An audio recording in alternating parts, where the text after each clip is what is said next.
Good morning, everybody. I'm here with, I think, probably the coolest guy in comics. Certainly with the best name. It's Marshall Clint Langley. Well, Clint, have you enjoyed your weekend? Loving it. Absolutely loved it. Yeah. It's been fun getting back to conventions. It has been. Really missed it. You know, it seems weird, hasn't it, for the last few years not being able to sort of come to these events and sort of hook up. So, yeah, it's great to be back. What have you been doing the last couple of years then, with not being able to do the conventions?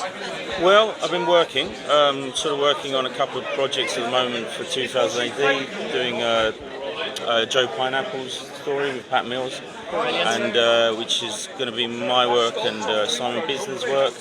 So that should be pretty cool once I get it done, and also doing Storm Warning with John Reppion.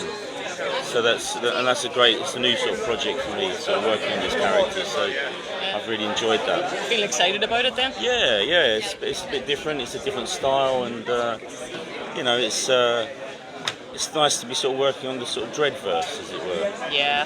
And what's it like working with Pat and Simon?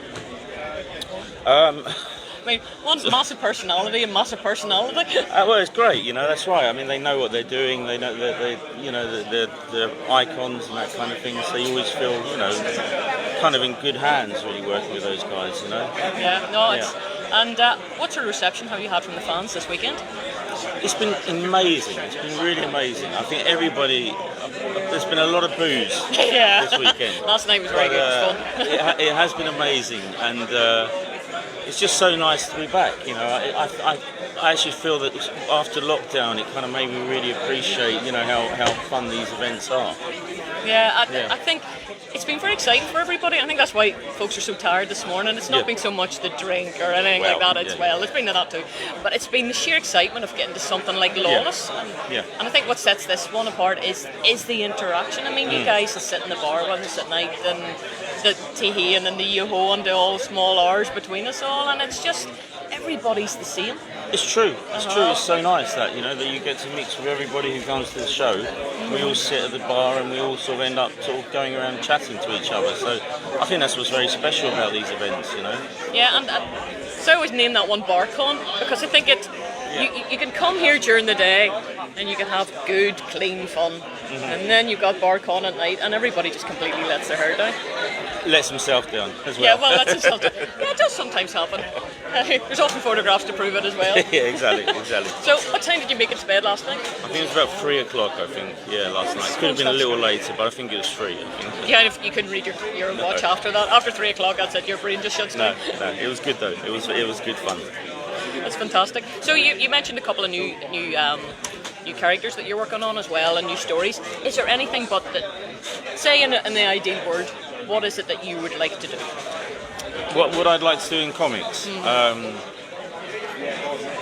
don't know really. I mean, I've been pretty lucky with the projects I've worked on with Slain and ABC Warriors, and I've even had a chance to do Nemesis, which I think is quite a sort of rare thing, you know. I'd like to do a bit more Judge Dredd, I suppose. I'd like to sort of do something which kind of was my Judge Dredd. I don't really feel like I've ever managed to actually do that. I've done little kind of short stories and stuff like that, but I'd like to do something which I could say, yeah, that was the cool Judge Dredd strip I did. So that would be something in the future. There's always the other kind of comic company characters that you kind of fancy having a crack at, but this is a 2000 AD event, so yeah, Judge Dredd is. Yeah, I think that's really good because it's very different. I mean, the comic scene, the American comic scene, and the British comic scene are just so very different. I mean, which one do you prefer? Do you think what in your opinion it would be the better one to work for? Well, my heart's pretty much nailed to 2000 AD. It always has been, since I was a kid. So, I've worked for Marvel. I never worked for DC. I worked for Marvel doing covers, and I mean, it was enjoyable to sort of get to have a chance to play with those kind of toys, as it were.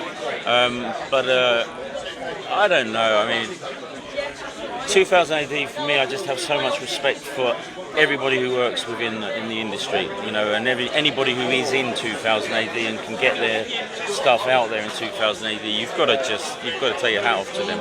I mean, did you grow up reading those comics, or? Yeah. So it wasn't a matter of. I was about 13. Sorry, I was about 13 when I started to collecting 2000 AD. And of course, when I was younger, I picked up all the different kind of comics that we kind of grew up with, you know, from the funnies to the sort of battles, actions, and the Beano, of course. Yeah, I don't know. I think anybody who's into 2000 AD has generally had a bit of a love affair with it ever since, you know. And it is one of the few things that is still on the newsstand as well. Yeah. I mean, when we were growing up, because we are of a certain age, when we were growing up, there were so many titles out there, and it was great. You had, you mentioned some of the ones. You had everything from soccer magazine, football. What am I trying to say? Soccer. Let's say the proper word. Football comics, battle comics. You know, war. A lot of girls' comics as well. Exactly. In the 70s, 80s, which launched a lot of the major characters too. Of course, like Misty and that kind of thing. And Scream. Scream, I was going to say Scream as well. Scream. Great. Gosh, and I think people are missing out on that. And there's big nostalgia for all us. I mean, you look around here today, and the average age is probably about 42. About our age, about our age. About our age, 42. So it is an older. So it's an older crowd because there is the nostalgia, and we miss this. We miss that sort of range of comics that we grew up with. Yeah, I mean it was a big part of our lives, wasn't it, back in the day? I mean, you know, TV was rubbish. You know, there was only 3 channels, and it all kind of shut down about kind of 2 o'clock, and and comics was. I think it was just our way of allowing ourselves to sort of dream, you know, before we had all the big special effects of modern day movies. You found all that stuff in comics, or at least the good stuff you found in comics. You did. You either had the comics on a Sunday afternoon or Bullseye.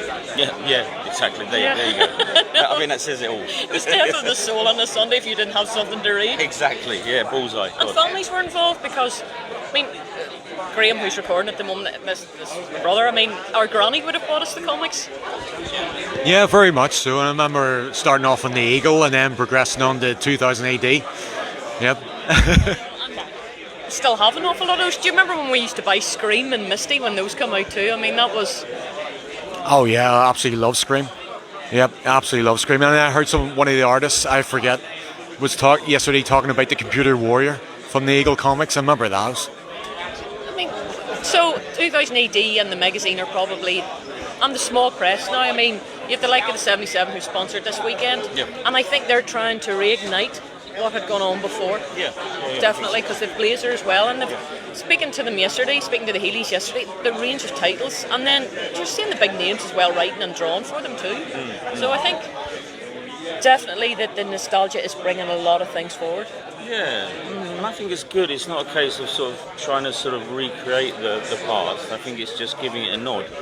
And, you know, I mean, 2000 AD I think has managed to stay really quite relevant, you know, as it's gone on. I think it'd be wrong for 2000 AD to completely just remain in the past, you know. But I think it's also good to see people are looking back at that and saying this shit was cool as well, you know, and creating that stuff. Stephen McManus's Blazer, like you were saying, and that sort of stuff. It's cool to have that stuff available still, you know? Yes, because we're seeing I'm sure they'll forgive me for saying this, the older hands, people who have retired out of the industry are now coming back with the small press. This is their way to get back into it again, because they enjoyed it so much. You know, it's like sometimes probably you retire or you leave a job and you think, oh, maybe it wasn't so bad, maybe it wasn't just as stressful, then you come back in and you go, oh my goodness, it was so stressful, but I really miss the adrenaline rush. Exactly. So they're probably able to do it on their own terms a wee bit more. Definitely. But, Clint, your range, I mean, you've got fantastic prints here out today. Can you talk us through them? I mean, what it is that you have on sale for everyone today? I think they're just pictures that I actually like. There's a mixture of sort of some of the traditional art here. This is hand painted, and another hand painted piece.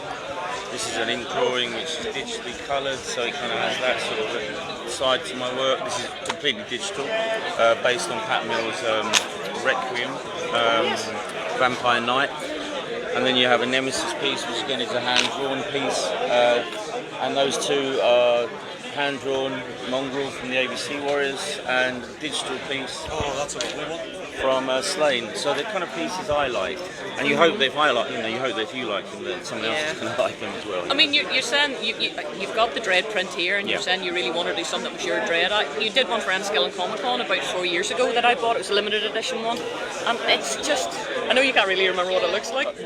Maybe, but yeah. Sure. But I mean, your Dread is unique. To me, whenever I look at your work, I can see your work. It's very dynamic. Yeah, I suppose for me, what it is to be able to sort of create your kind of equivalent of America by Colin McNeil, or the Apocalypse War. I know it's a big kind of sort of thing to do, but it's just the one thing I don't feel like I've had a chance at, at really nailing down. Did you hear that, 2000 AD? Get that sorted. I'm talking to Matt Smith here. Matt Smith, get this sorted. Stop pretending that you're the Doctor. Different Matt Smith. Right. No, and where can we find you online? If somebody wants to get a commission, or they want to follow you, or maybe buy something else, or your prints, I'm not the best person online, I have to say. So you can email me and hope for the best. He won't even give out his email. That's how I hope for the best it is. Maybe just some sort of like osmosis out there. Yeah, exactly. Semaphore. Get Clint via Semaphore. Yeah. That's the way to do it. No, Clint, really appreciate you taking the time out. Hey, lovely to talk to you. Yeah, no problem at all. Here, thanks folks. Cool.